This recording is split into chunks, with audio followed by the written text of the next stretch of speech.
बिस्मिल्लाहिर्रहमानिर्रहीम। अस्सलाम वालेकुम my dear students. Class second year chapter number 11 electrostatic, lecture number first. तो इस चैप्टर का नाम है इलेक्ट्रोस्टैटिक्स। तो electrostatic means study of charges at rest. Electrostatics, static mean at rest, electro mean electric charges. So study of charges at rest, chapter का नाम है electrostatics, study of charges at rest. So सबसे पहले अगर हम electric charge की बात करें, व्हाट इज इलेक्ट्रिक चार्ज? तो इलेक्ट्रिक चार्ज का मतलब होता है कि व्हेनेवर अ बॉडी गेन्स और loses electrons it requires electric charge. जब भी कोई बॉडी इलेक्ट्रॉन्स को लूज करे या गेन करे तो उस बॉडी के ऊपर क्या प्रोड्यूस हो जाता है? इलेक्ट्रिक चार्ज प्रोड्यूस हो जाता है। या इन अदर वर्ड्स हम कह सकते हैं कि भाई गेन और loss of electrons is called electric charge. ये तो बात उस बॉडी के लिए हो गई जो इलेक्ट्रॉन को लूज या गेन करेगी। कभी कभी स्टूडेंट पूछते हैं कि सर हम कहते हैं कि electron has negative charge, proton has positive charge, तो फिर इलेक्ट्रॉन और प्रोटॉन के लिए हम इलेक्ट्रिक चार्ज को कैसे डिफाइन करेंगे? तो अगर हम इलेक्ट्रॉन और प्रोटॉन के लिए इलेक्ट्रिक चार्ज की डिफिनीशन करेंगे तो वो इस तरह करेंगे कि the intrinsic property of subatomic particles that is electron and proton due to which they exert force on each other. Means कि दो इलेक्ट्रॉन्स आपस में एक दूसरे को रिपेल करते हैं, इलेक्ट्रॉन और प्रोटॉन एक दूसरे को अट्रैक्ट करते हैं। So this attraction between electron and proton और रिपल्शन बिटवीन टू प्रोटॉन्स और two electrons, this is due to intrinsic property of these subatomic particle that is electron and proton.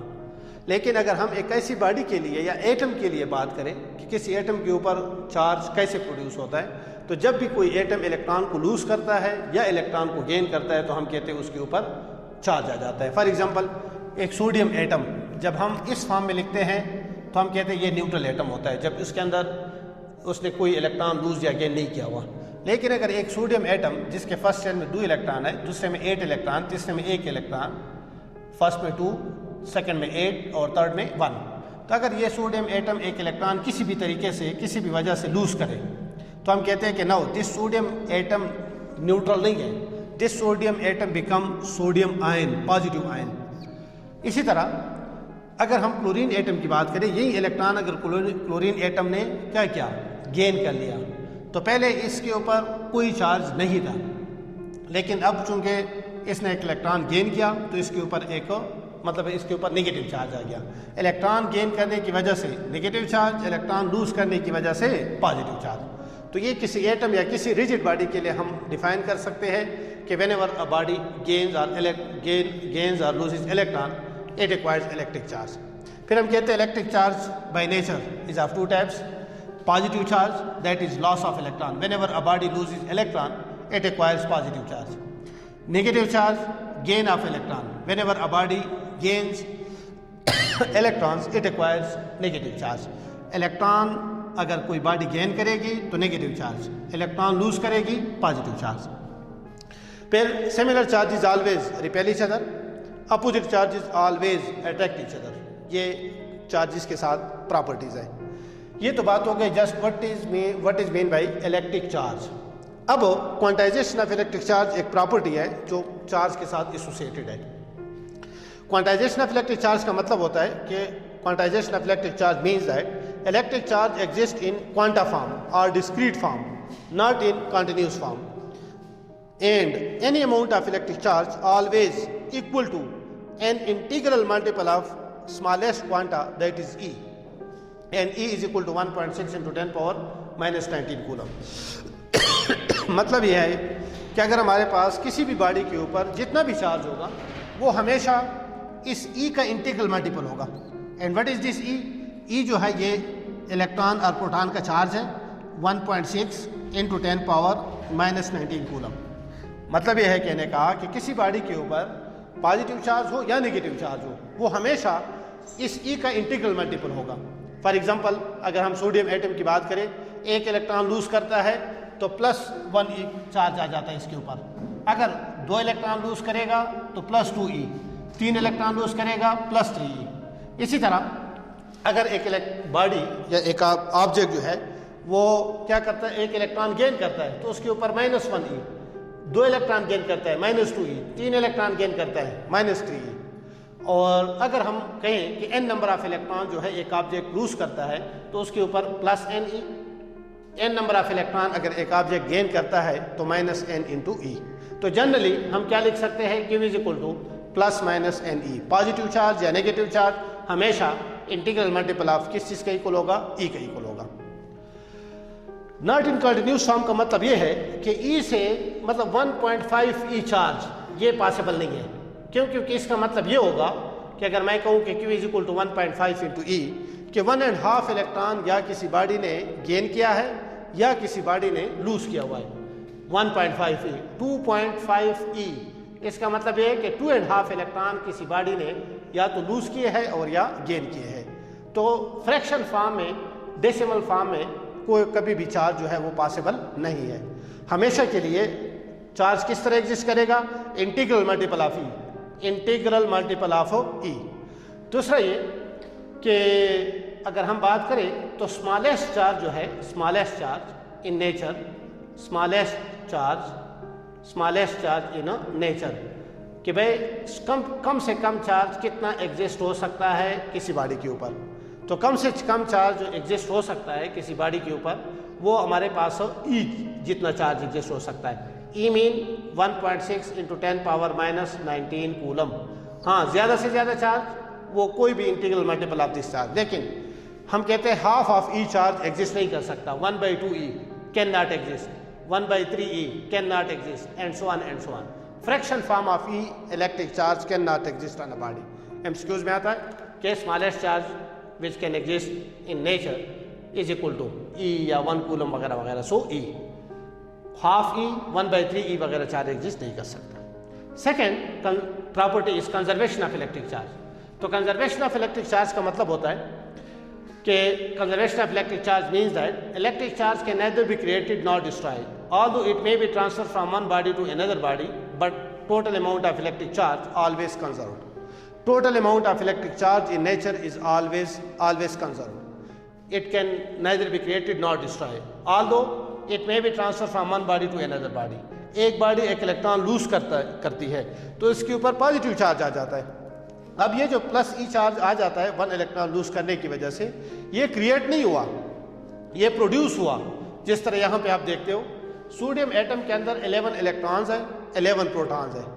11 electrons का जो negative charge होता है और 11 electrons का जो positive charge होता है, ये दोनों इक्वल इन मैग्नीट्यूड होते हैं, लिहाजा नेट चार्ज हमारे पास 0 होता है।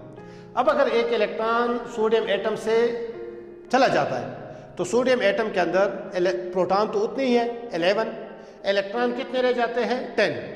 तो 10 नंबर ऑफ इलेक्ट्रॉन का negative charge 11 number of proton के पॉजिटिव चार्ज से कम हो जाता है, और वो जो positive charge, extra amount of positive charge होता है, वो इस एटम के ऊपर अपियर हो जाता है, जिसको हम कहते हैं कि सोडियम एटम के ऊपर इलेक्ट्रिक चार्ज प्रोड्यूस हो गया। लिहाजा ये चार्ज प्रोड्यूस हुआ, क्रिएट नहीं हुआ। Chlorine atom before gaining of electron 17 इसके अंदर इलेक्ट्रॉन थे, 17 इसके अंदर प्रोटॉन थे। 17 इलेक्ट्रॉन का नेगेटिव चार्ज हमेशा इक्वल होता है 17 प्रोटॉन के पॉजिटिव चार्ज का, लिहाजा इलेक्ट्रॉन गेन करने से पहले total amount of negative charge is equal to total amount of positive charge. As a result atom जो है वो न्यूट्रल कहलाता है।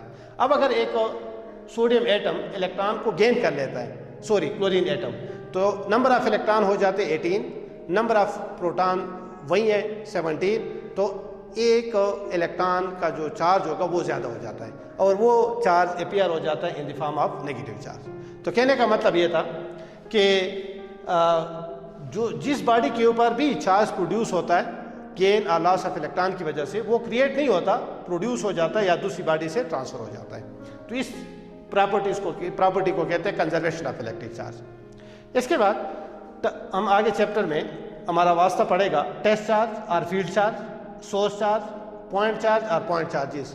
तो इन 3 किस्म के चार्जेस को अगर हम डिस्कस करें तो सबसे पहले टेस्ट चार्ज और फील्ड चार्ज। इसका मतलब ये है कि a small charge with the help of which, सुने, a small charge with the help of which we can detect, we can find the electric field of another charge, this charge is called test charge.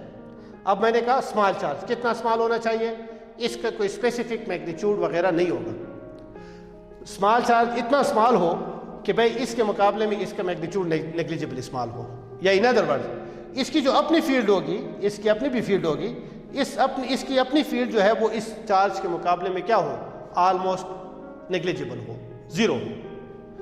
अच्छा, test charge is always considered to be positive, positive consider करते हैं test charge को हमेशा, क्यों, conventionally, ये एक convention है, आसानी के लिए हमने इस चीज़ को फिक्स किया हुआ है कि test charge is always considered positive. और टेस्ट चार्ज जो है ये हमेशा टेस्ट चार्ज नहीं होता, test charge may be a source charge and source charge may be a test charge.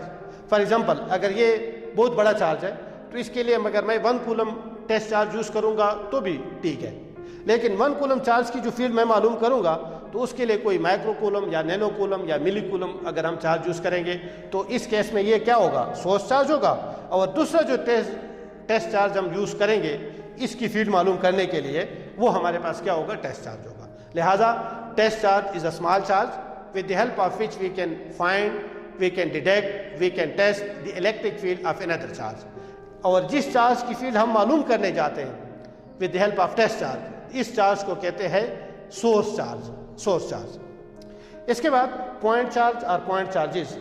Point charge, अगर हम पहले सिंगल पॉइंट चार्ज की बात करें कि अगर हमारे पास कोई इतना स्मॉल चार्ज हो कि विद रिस्पेक्ट टू सराउंडिंग उसका साइज नेग्लिजिबल स्मॉल हो तो उसको हम कहते हैं पॉइंट चार्ज, मतलब कि whose dimension is very small as compare to the surrounding, as compare to the surrounding. अगर किसी चार्ज की डायमेंशन बहुत कम हो, फॉर एग्जांपल एक फुटबॉल है, अब फुटबॉल का size with respect to, you can say with respect to me, जब मैं उसके नज़दीक हूँ तो बहुत बड़ा साइज़ है, लेकिन अगर इसी फुटबॉल को हम मून के सरफेस से देखें और फुटबॉल पड़ा हुआ है ज़मीन के सरफेस पे, सरफेस ऑफ द अर्थ पे पड़ा हुआ है और मून के सरफेस से कोई ऑब्जर्व कर रहा है तो वो football just like a point observe होगा, लगेगा।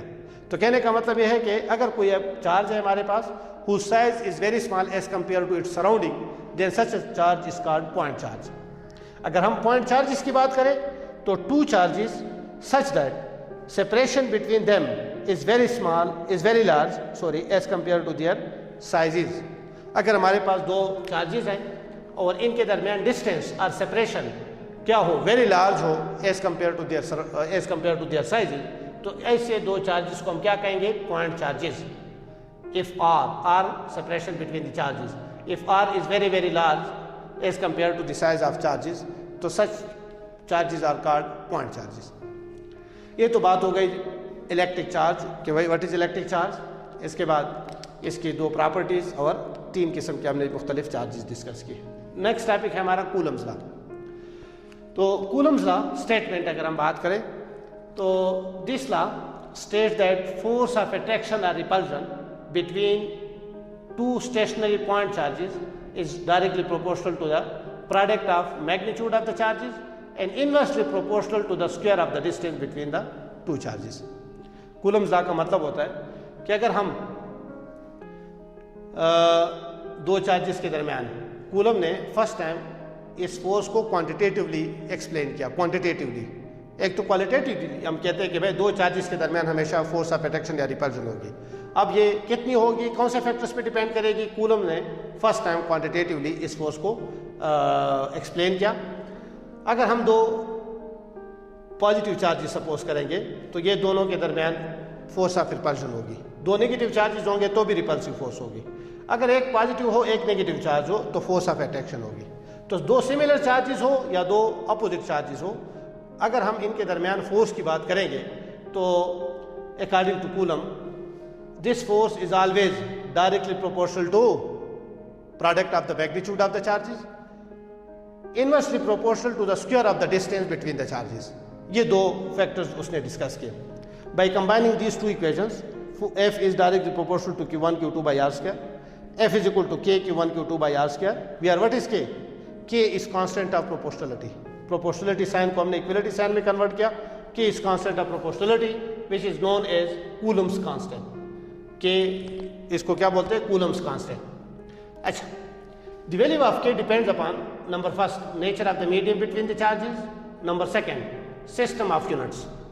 एक तो इन दो चार्जेस के दरमियान मीडियम क्या होगा, अगर फॉर एग्जांपल मीडियम हम मुख्तलिफ रखेंगे तो फोर्स ऑफ अट्रैक्शन या रिपल्शन भी इफेक्ट होगी। तो ये जो के की वैल्यू है, एक तो nature of the medium between the charges पे डिपेंड करती है number second system of units. System of unit mean कि जिस तरह से जीएस सिस्टम एमकेएस सिस्टम में के की वैल्यू क्या होगी, मुख्तलिफ होगी। नाउ इन वेक्टोरियल फॉर्म अगर हम इक्वेशन नंबर 3 को लिख ले इन वेक्टोरियल फॉर्म, तो F is equal to K Q1 Q2 divide by R square into R cap. अब इसका क्या मतलब, आर कैप का क्या मतलब? इस आर कैप का मतलब होता है कि भाई फोर्स की जो डायरेक्शन होगी, अगर हम इस आर को एक वेक्टर सपोज करें या Q1 से Q2 की तरफ या Q2 से Q1 की तरफ, आर को अगर हम वेक्टर कहें तो फोर्स की जो डायरेक्शन होगी वो हमेशा इस वेक्टर की डायरेक्शन के में होगी। मीन्स के इस चार्ज की जो फोर्स होगी इस चार्ज के ऊपर वो इसी डायरेक्शन में होगी, इस चार्ज की जो फोर्स होगी इसके ऊपर वो इस डायरेक्शन में होगी। मतलब है कि आर की डायरेक्शन में होगी, इस चार्ज की फोर्स इस चार्ज के ऊपर इस डायरेक्शन में या इस डायरेक्शन में नहीं हो सकती। इस आर कैप का मतलब यह होता है कि और हम इसको यूं कह सकते हैं कि this r cap shows that, सुने, this r cap shows that direction of force is always along the line joining the two charges. Direction of this force is always along the line joining the two charges. इसी line की direction में force होगी, force of attraction हो या force of repulsion हो। मतलब कि इस लाइन के अलावा किसी दूसरी लाइन में इस फोर्स की डायरेक्शन नहीं होगी। एमसीक्यूज पॉइंट ऑफ व्यू से this equation can also be written as, यहाँ पे क्यूब नजर आ रहा है आपको। ये कैसे, अगर हम इस आर कैप की जगह पे फर्स्ट ईयर का चैप्टर नंबर 2 किस कोई भी वेक्टर हम लिखते हैं magnitude of that vector into R cap, R cap is equal to vector R divided by R. अब अगर इस आर कैप की जगह पे हम ये चीज़ पुट करें, ये चीज़, तो क्या हो जाएगा, ऊपर आर वेक्टर आ जाएगा, नीचे आर स्क्वायर और आर, ये दोनों मल्टीप्लाई होकर आर क्यूब आ जाएगा। तो कहने का मतलब यह है कि इक्वेशन नंबर 4 और equation number 5 one and same thing, एक ही चीज़ है दोनों। सिर्फ हमने आर कैप की जगह पे R vector divided by R put किया और नीचे आर क्यूब आ गया।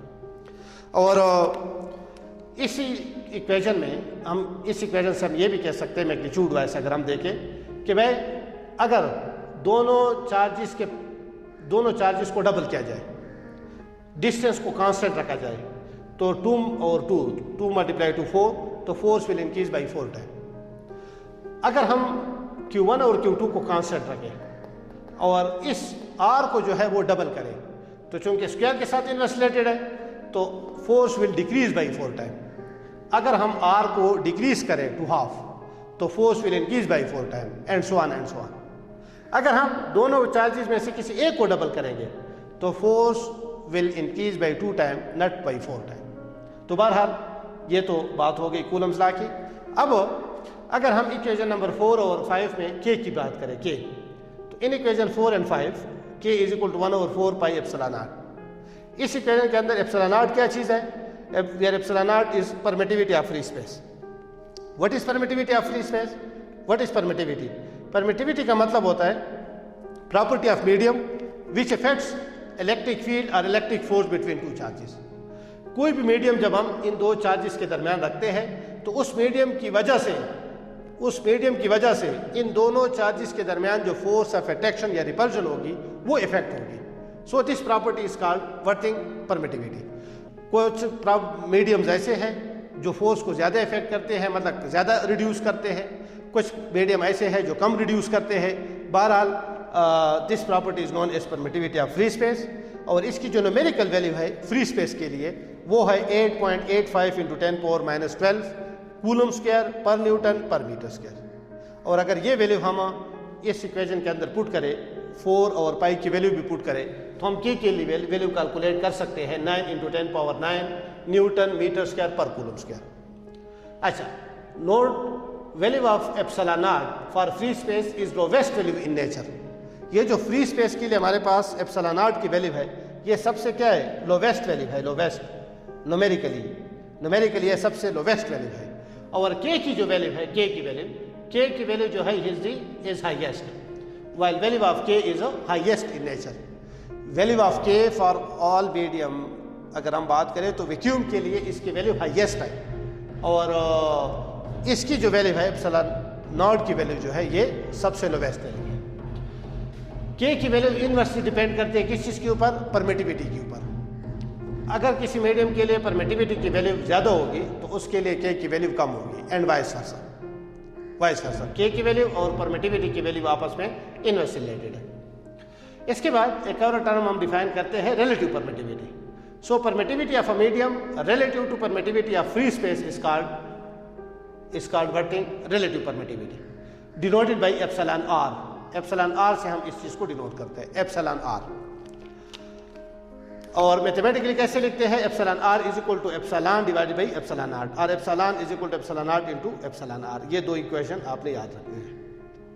फॉर ईयर अगर हम बात करें, या वैक्यूम, जिसको हम in other words free space भी कहते हैं, फ्री स्पेस. फ्री स्पेस का मतलब होता है ईयर और वैक्यूम. तो फ्री स्पेस के लिए एप्सिलॉन आर की वैल्यू क्या होगी? Epsilon R divided by epsilon are is equal to 1. Unitless है, याद रखें, epsilon are is unitless. Epsilon या एप्सिलॉन आर ये दोनों यूनिटलेस नहीं है, इन दोनों के ये यूनिट्स है. साथ में डायमेंशंस भी है, डायमेंशंस भी आप यहाँ से निकाल सकते हैं. और ये यूनिट जो है ये के के साथ क्या है? रेसिप्रोकल है. इस यूनिट को अगर आप देखें, के यूनिट को, के यूनिट को अगर आप देखें और परमिटिविटी के यूनिट को अगर आप देखें, तो ये दोनों रेसिप्रोकल है. रेसिप्रोकल का मतलब ये है कि वहाँ पे न्यूटन मीटर स्क्वायर पर कूलम स्क्वायर, यहाँ पे coulomb square per newton per metre square. इसी तरह डायमेंशन भी एक दूसरे के क्या है? रेसिप्रोकल है. एप्सिलॉन आर जो है ये यूनिटलेस है, यूनिटलेस, इसके लिए कोई यूनिट है, ये प्योर नंबर है.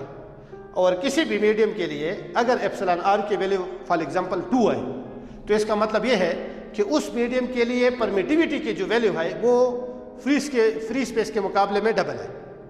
अगर किसी मीडियम के लिए एप्सिलॉन आर की वैल्यू लेट सपोज 10 है, 10, तो इसका मतलब ये होगा कि उस मीडियम के लिए परमिटिविटी की वैल्यू एप्सिलॉन नॉट के मुकाबले में 10 टाइम्स ज़्यादा है, and so on and so on. For any medium other than free space की अगर हम बात करें, तो epsilon are is equal to epsilon naught divided by epsilon.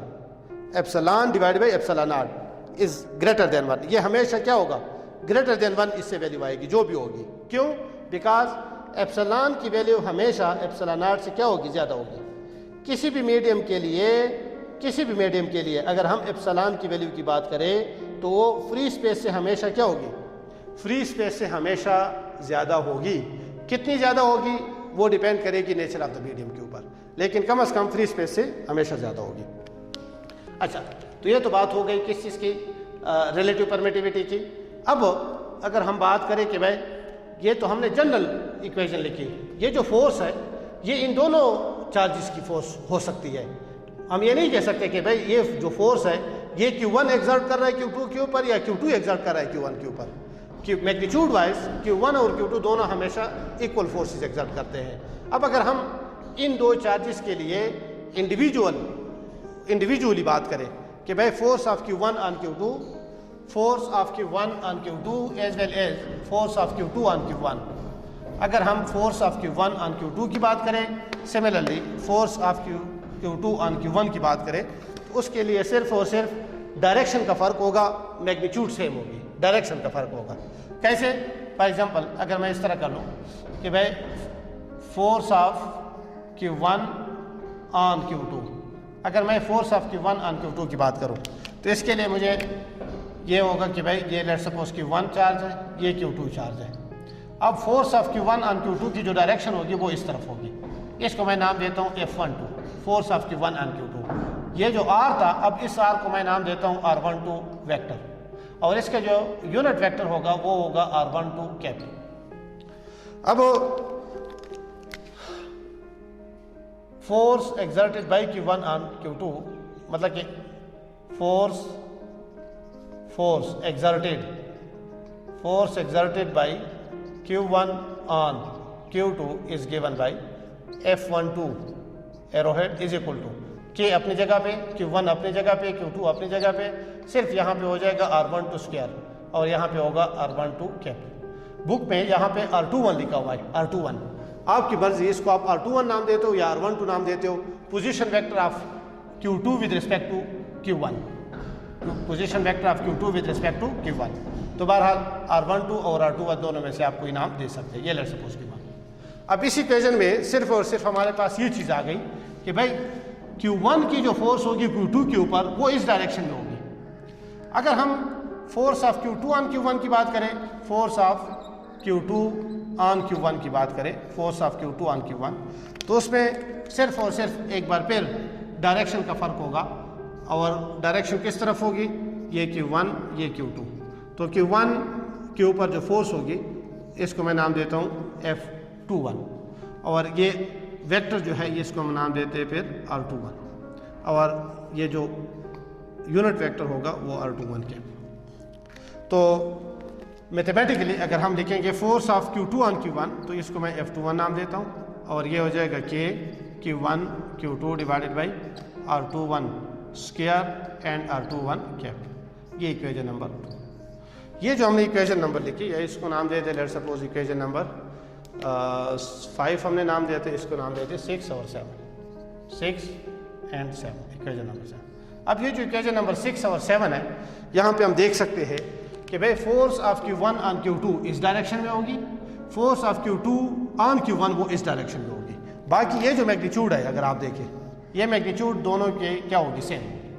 Magnitude दोनों के सेम होंगे, अलबत्ता डायरेक्शन दोनों की क्या होगी, अपोजिट होगी। और अगले लेक्चर में हम प्रूफ करेंगे कि भाई Coulomb's law and Newton third law of motion, Newton third law कि भाई for every action there is an equal but opposite reaction, इन दोनों को हम रिलेट करेंगे। बहरहाल आज का हमारा ये इलेक्ट्रिक चार्ज वाला और कूलम्स लॉ वाला टॉपिक हमने डिस्कस किया। कूलम्स लॉ में थोड़ी बहुत बातें और करेंगे इंशाल्लाह अगले लेक्चर में। ओके जी, आज के लिए इतना काफ़ी है। वस्सलाम, अल्लाह हाफिज़।